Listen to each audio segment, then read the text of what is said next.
I spent years thinking the best way to protect wood was expensive stains, chemicals, and constant maintenance. Turns out, the Japanese discovered a simple trick centuries ago that could make wood survive for decades longer. And modern lumber companies rarely talk about it. Wood has three enemies: water, bugs, and sunlight. Actually, four enemies if you count your brother-in-law borrowing your trailer and never bringing it back, but mainly water, bugs, and sunlight. Most people think wood rots because it gets old. That is not true. Wood rots because tiny organisms eat the sugars inside it: fungus, mold, insects, termites. To them, untreated lumber is basically an all-you-can-eat buffet. That is why a dead tree in the forest eventually disappears. Now, modern companies solve this with chemicals.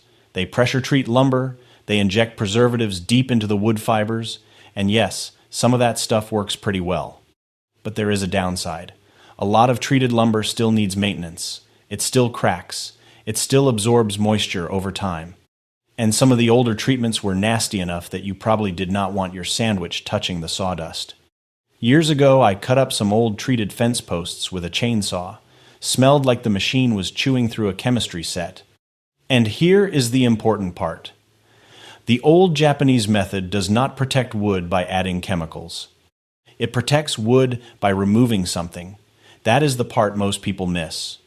Because once you understand what is actually being removed from the wood, suddenly the whole thing makes perfect sense. And that takes us to a mistake fishermen noticed hundreds of years ago. Back in old Japan, most buildings were wood.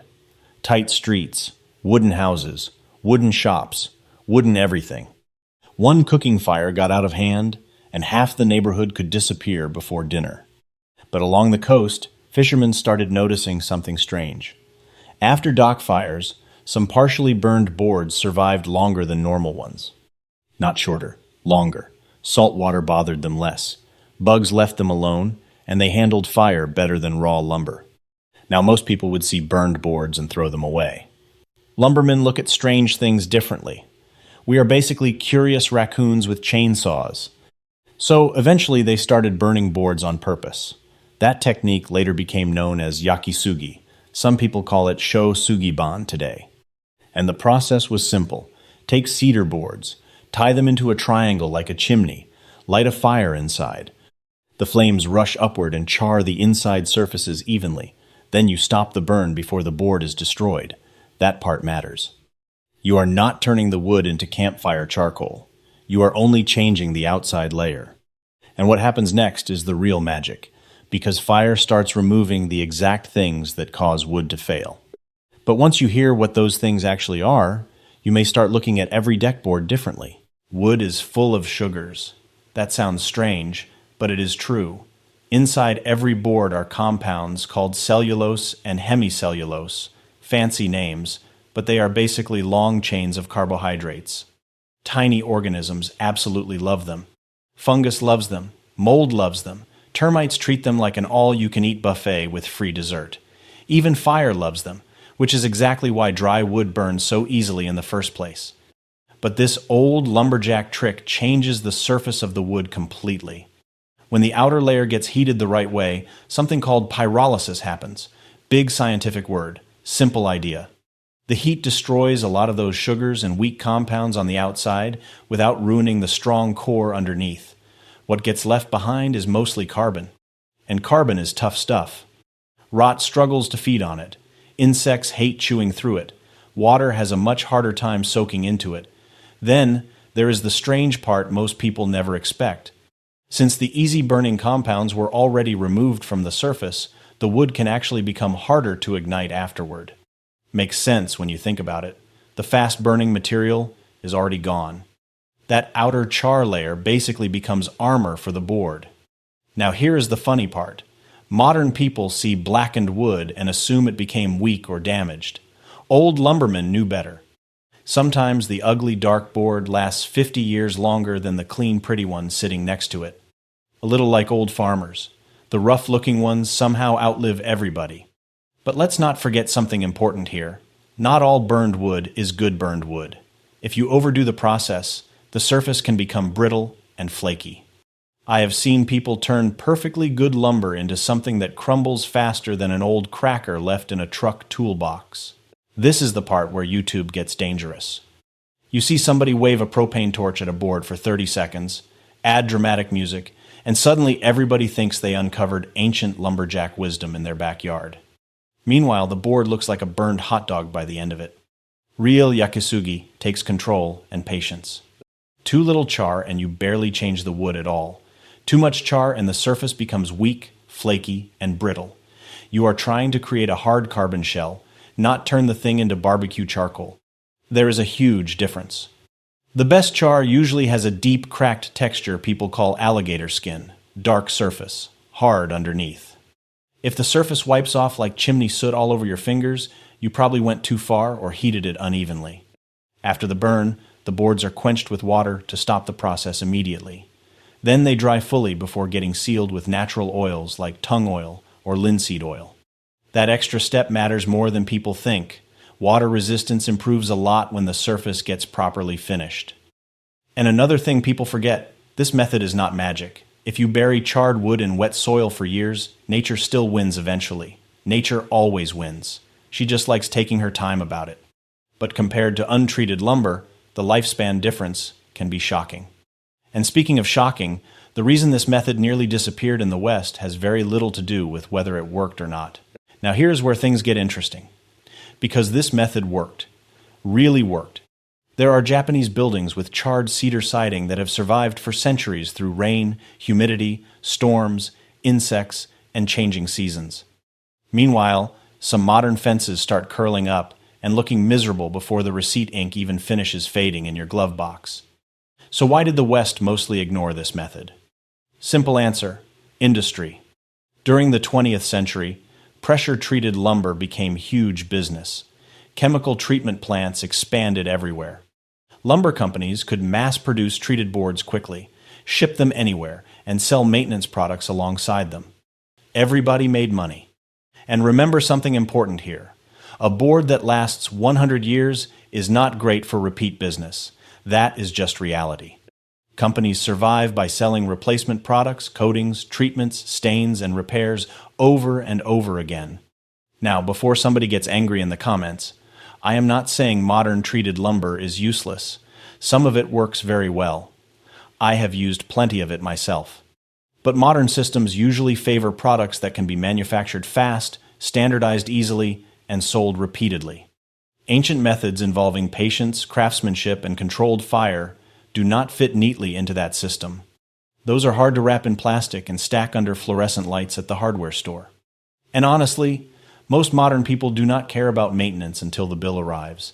Then suddenly Grandpa's strange old methods start sounding a whole lot smarter.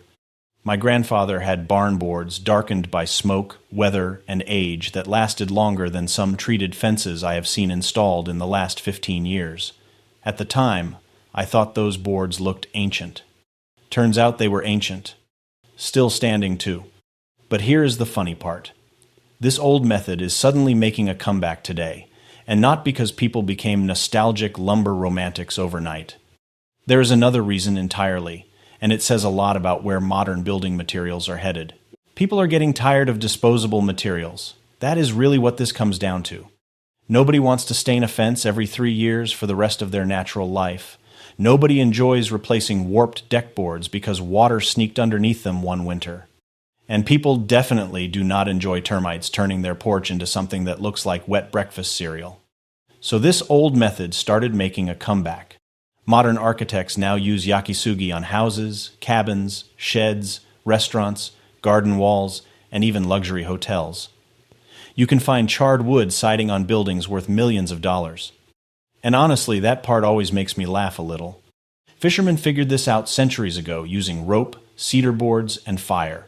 Modern humans rediscovered it, gave it fancy branding, and now charge enough money to make your wallet start breathing heavily. Humans are amazing creatures. Ignore old wisdom for 100 years, rediscover it later, then sell it back to everybody at premium pricing. But here is the important part. This method became popular again because it actually solves the real problems that destroy wood. Moisture, surface decay, insects, sun exposure. Instead of constantly coating the outside with chemicals and hoping for the best, this process changes the outer layer of the wood itself. That is a huge difference. Now, there are still limits. You need airflow behind exterior boards. You need proper installation. And if your roof leaks like an old coffee can nailed to a tree, no ancient lumberjack trick on earth is going to save your siding forever. Nature is stubborn. But when charred wood is installed correctly, it can hold up unbelievably well outdoors, especially on siding, fences, sheds, and exterior structures that normally take a beating from weather. And honestly, there is something deeply satisfying about protecting wood with the same thing that normally destroys it. That feels like true lumberjack logic. Fight fire with fire, literally. But there is another part of this story old-timers figured out long before modern science explained it. There is something funny you notice after talking to old farmers, carpenters, and lumbermen long enough. A lot of them already knew parts of this trick without understanding the chemistry behind it. They may not have used words like carbonization or pyrolysis, but they noticed patterns. Smoke-darkened barn boards lasted longer. Fence posts near heat survived better. Wood exposed to years of smoke and weather somehow aged differently than fresh, clean lumber. My grandfather used to say the prettiest board in the stack was not always the strongest outdoors. At the time, I thought he was just being difficult. Turns out he was right. Some old barns still standing today have boards darkened by smoke, age, and weather that outlast newer replacement boards nailed right beside them. And old-timers noticed something else too. Slow-grown wood usually survived longer than fast-grown lumber. Dense grain mattered, resin mattered, airflow mattered. That kind of knowledge gets built through observation, not advertisements.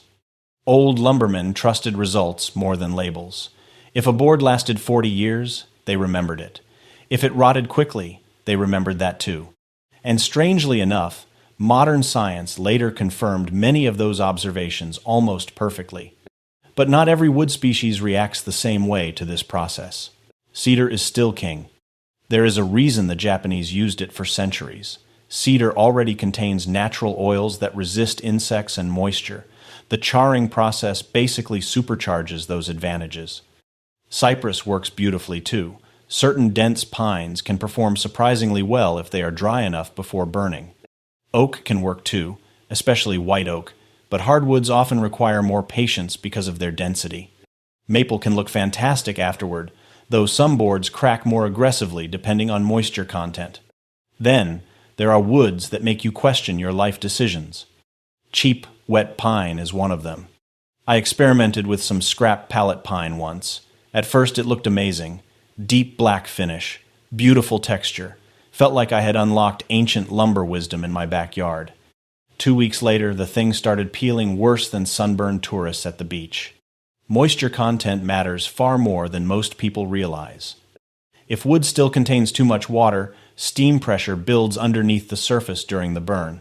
That creates cracks, weak spots, and peeling later on. Old lumbermen figured this out the hard way long before moisture meters existed. But there is one benefit almost everybody finds surprising the first time they hear about it. Fire can actually help wood resist fire. This sounds completely backwards at first.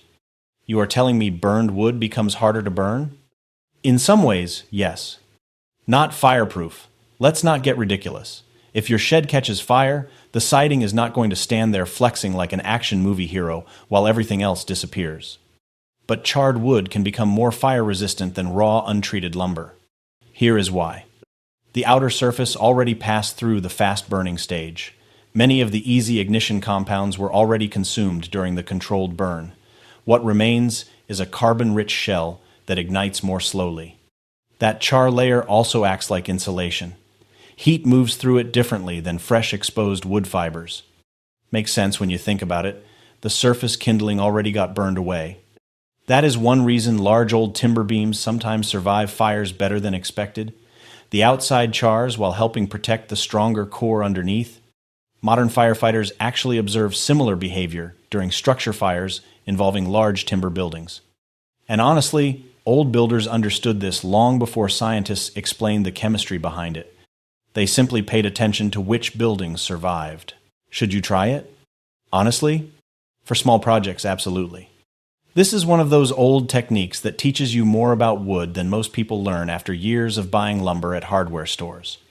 Once you try it, you stop seeing boards as just wood. You start noticing moisture content, grain direction, density, resin levels, and surface texture in ways you never paid attention to before.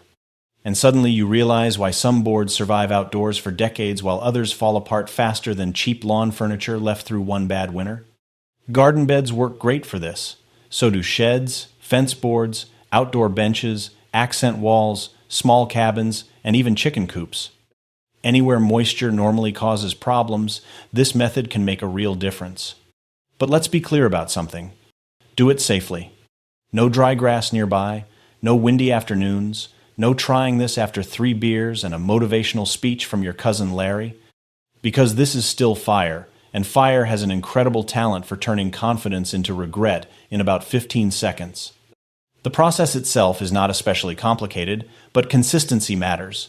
Burn too lightly, and you barely protect the surface. Burn too aggressively, and you can damage the board instead of strengthening it.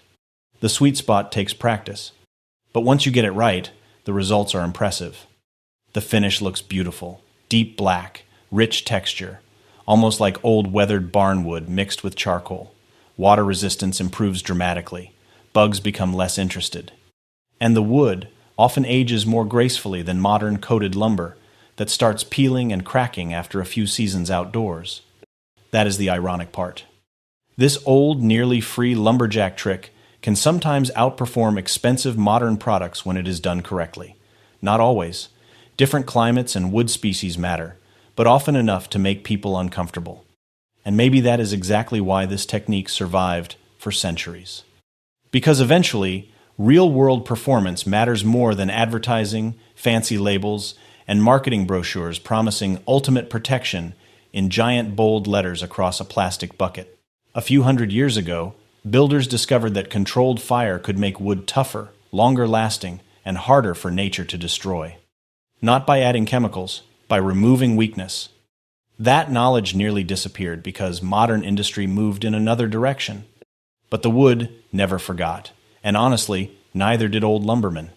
If you enjoyed this one, subscribe for more real-world wood knowledge and practical tricks people used long before modern companies started selling solutions.